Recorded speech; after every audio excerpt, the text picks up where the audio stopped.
सलोनी film का गाना सुनने के लिए चैनल को सब्सक्राइब करें और घंटी को दबाना न भूलें।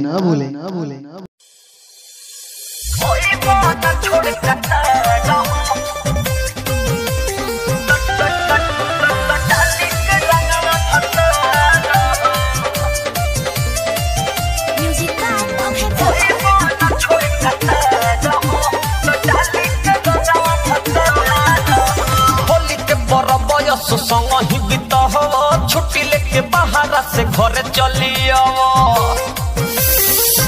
ना होली के परब यस संग ही बीत हो छुट्टी लेके बाहर से घर चली आओ के करा संग लूटे हम फागुन के लहार हो के करा संग लूटे बयासो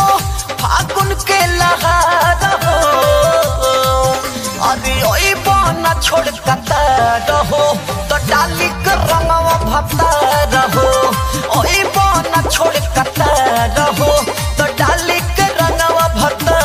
रहो ओई बना छोड़ कता रहो तो डाली के रंगवा भता रहो मिक्स बाय विनायक मोरिया म्यूजिक अपराध ओई बना छोड़ कता रहो